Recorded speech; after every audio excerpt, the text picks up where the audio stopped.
নমস্কাৰ আপোনালোক সকলোকে পুনৰবাৰ আপু নিউজৰ অন্য এটা ভিডিঅ' লৈ স্বাগতম জনাইছো। আজি দিনটো ইন্টাৰনেট কাটি ৰাখিছিলে থাৰ্ড গ্ৰেডৰ পৰীক্ষাৰ কাৰণে বিৰাট ঝামেলা হৈছিলে চাগে ন। যিসকলে পৰীক্ষা দিবলৈ গৈছে তো পৰীক্ষা হলত ধুনীয়াকৈ বহি আছে, কিন্তু বাহিৰত যিসকলে আছিলে তেওঁলোকৰ আজি মাথা গৰম হৈ গৈছিলে কাৰণ ইন্টাৰনেট কাটি থৈ দিছিলে। আপোনাৰ তেনেকৈ বহি থাকিব লগা হৈছে, কিছুমানে গাড়ীৰ ভিতৰত বহি আছে, কোনোবাই গৈ গছৰ তলত বহি আছে, তাতে গেলা গৰম আছিল। আজি দিনটো মানে বিৰাট বিৰক্তিদায়কভাৱে গ'ল আপোনালোকৰ। বাকি এক্সাম শেষ হোৱাৰ পাছতে ইন্টাৰনেটটো পুনৰ ঘূৰাই দিলে। তো এতিয়া কথাটো হৈ গ'ল, সেইবোৰ বাৰু বাদ দিছোঁ, পৰীক্ষাৰ কথা ইন্টাৰনেটৰ কথা সেইবোৰ বাদ দিছোঁ, কিন্তু আজি আপোনালোকৰ কাৰণে বিৰাটেই এটা গুৰুত্বপূৰ্ণ খবৰ লৈ আহিছোঁ। আপোনালোকেতো কেতিয়াবা নহয় কেতিয়াবা ক'ৰবাৰ পৰা লোন লৈ পাইছে,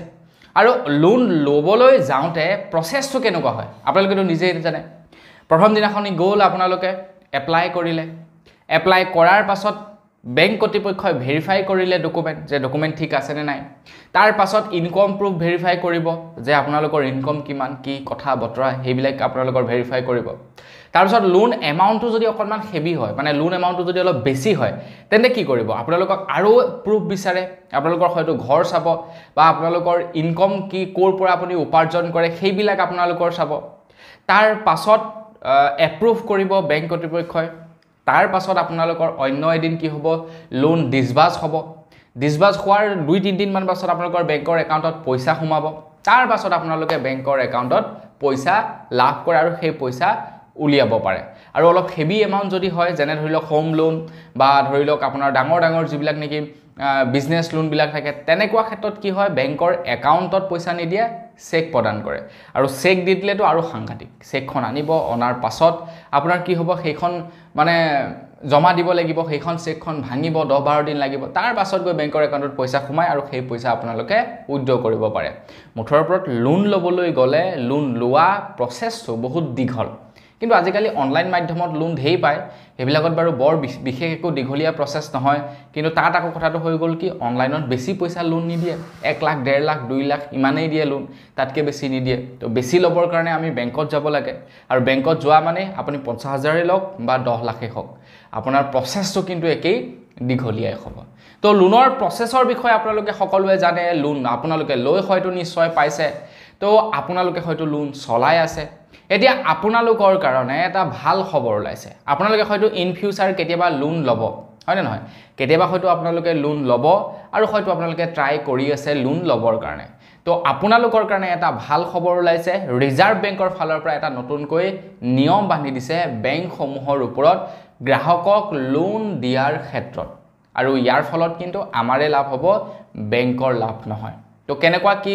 ভাল খবৰ আপোনালোকক আজিৰ এই ভিডিঅ'টোত মই তাকেই জনাম। তো ভিডিঅ'টো সম্পূৰ্ণকৈ চাই থাকিব। মই শ্ৰীপান্দ্ৰী গৈ, আপোনালোকে চাই আছে আপোন নিউজ। আহক আৰম্ভ কৰোঁ আজিৰ ভিডিঅ'। আজিৰ ভিডিঅ'টো আৰম্ভ কৰাৰ আগতে সকলোলৈকে খবৰটো শ্বেয়াৰ কৰি দিয়ক, যিসকলে চাই আছে প্ৰত্যেকজন ব্যক্তিলৈ শ্বেয়াৰ কৰি দিয়ক, আপোনাৰ যিমান কণ্টেক্ট লিষ্টত আছে সকলোৱে যাতে এই খবৰটো জানিবলৈ পায়।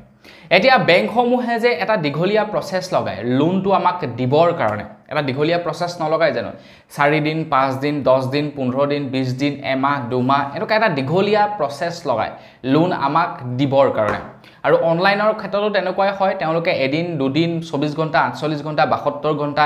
এনেকুৱা এটা দীঘলীয়া প্ৰচেছ লগাই আপোনালোকৰ লোন এপ্ৰুভ হোৱাৰ পাছত আপোনালোকৰ বেংকৰ একাউণ্টত পইচা সোমোৱালৈকে। লোন এপ্ৰুভ হোৱাৰ আগৰ সময়ছোৱাৰ কথা কোৱা নাই, লোন আজি ধৰি লওক আপোনাৰ এপ্ৰুভ হ'ল, এপ্ৰুভ হোৱাৰ পৰা আপোনাৰ একাউণ্টত পইচা সোমোৱালৈকে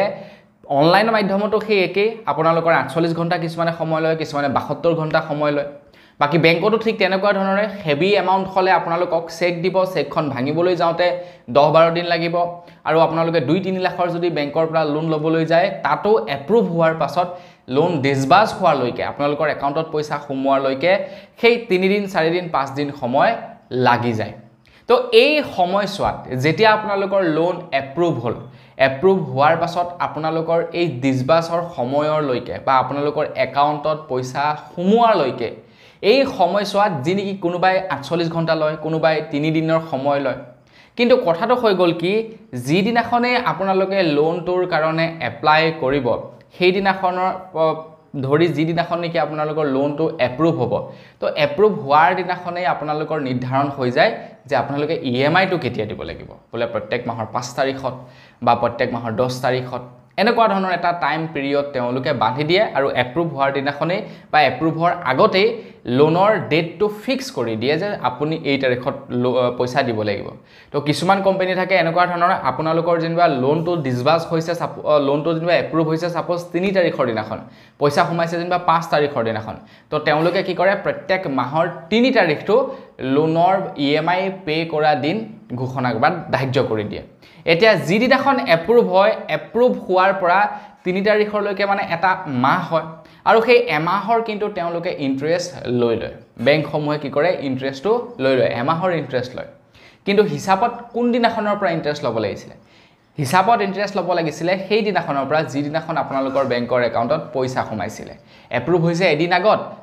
পইচা সোমাইছে এদিন পাছত তো যিদিনাখন পইচা সোমাইছে সেই দিনাখনৰ পৰা ইন্টাৰেষ্টটো ল'ব লাগে কিন্তু বেংকসমূহে সেইটো নকৰে যিদিনাখন আপোনালোকৰ লোন এপ্ৰুভ হৈ ডিসবাৰ্স হ'বৰ কাৰণে যায় সেই দিনাখনৰ পৰা তেওঁলোকে ইন্টাৰেষ্টটো লৈ লয় এই কথাটো যেতিয়া নেকি ৰিজাৰ্ভ বেংকে লক্ষ্য কৰিলে তেতিয়া ৰিজাৰ্ভ বেংকে দেখিলে যে ইয়াৰ ফলত বেংকৰ যথেষ্ট পৰিমাণৰ লাভ হৈ আছে কিন্তু কনজিউমাৰ মানে গ্ৰাহকৰ যথেষ্ট পৰিমাণৰ লোকসান হৈ আছে এতিয়া আমিহে ধৰিলক আমাৰ এজন গ্ৰাহকৰ যেন পৰা যেনিবা 10 টকাকৈ খালে বেংকে যদি 1 লাখ কাস্টমাৰৰ পৰা 10 টকাকৈ খায় তেন্তে কিমান হৈ গ'ল 10 লাখ টকা ৰিজাৰ্ভ বেংকে খাই আছে বেংকে খাই আছে তো সেই কাৰণে ৰিজাৰ্ভ বেংকে এতিয়া এটা নিয়ম বনাই দিছে কি এতিয়াৰে পৰা যি দিনাখন আপোনালোকৰ বেংকৰ একাউণ্টত পইচা সোমাব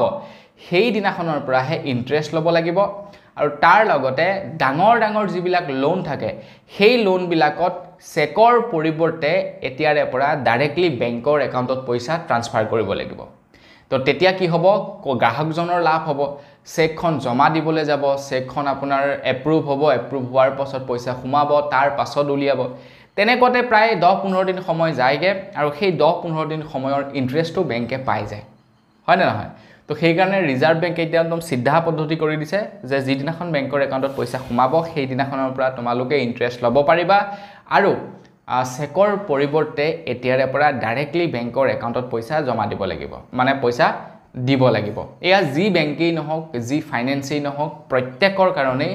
ৰিজাৰ্ভ বেংকে এই নিয়মটো বনাই দিছে আৰু ইয়াৰ ফলত আমাৰ লাভ হ'ব কি আমি ইন্টাৰেষ্টটো অকনমান কমকৈ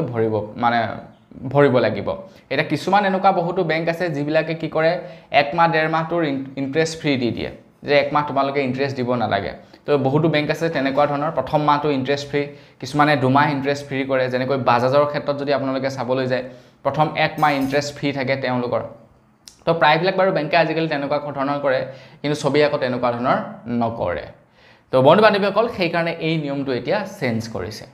বাকি আজিৰ খবৰ জনাবলগীয়া সৰুটা খবৰ ইমানে আছিল খবৰটো জানি কেনেকুৱা লাগিলে কমেন্ট কৰি জনাব যদি ভাল লাগিলে লাইক এটা কৰিব চেনেলটো সাবস্ক্ৰাইব কৰা নাই সাবস্ক্ৰাইব কৰি ল'ব পুনৰ ডেভেলপ কৰাৰ খাতিৰ বিদায় মাগিছো ধন্যবাদ জয় অসম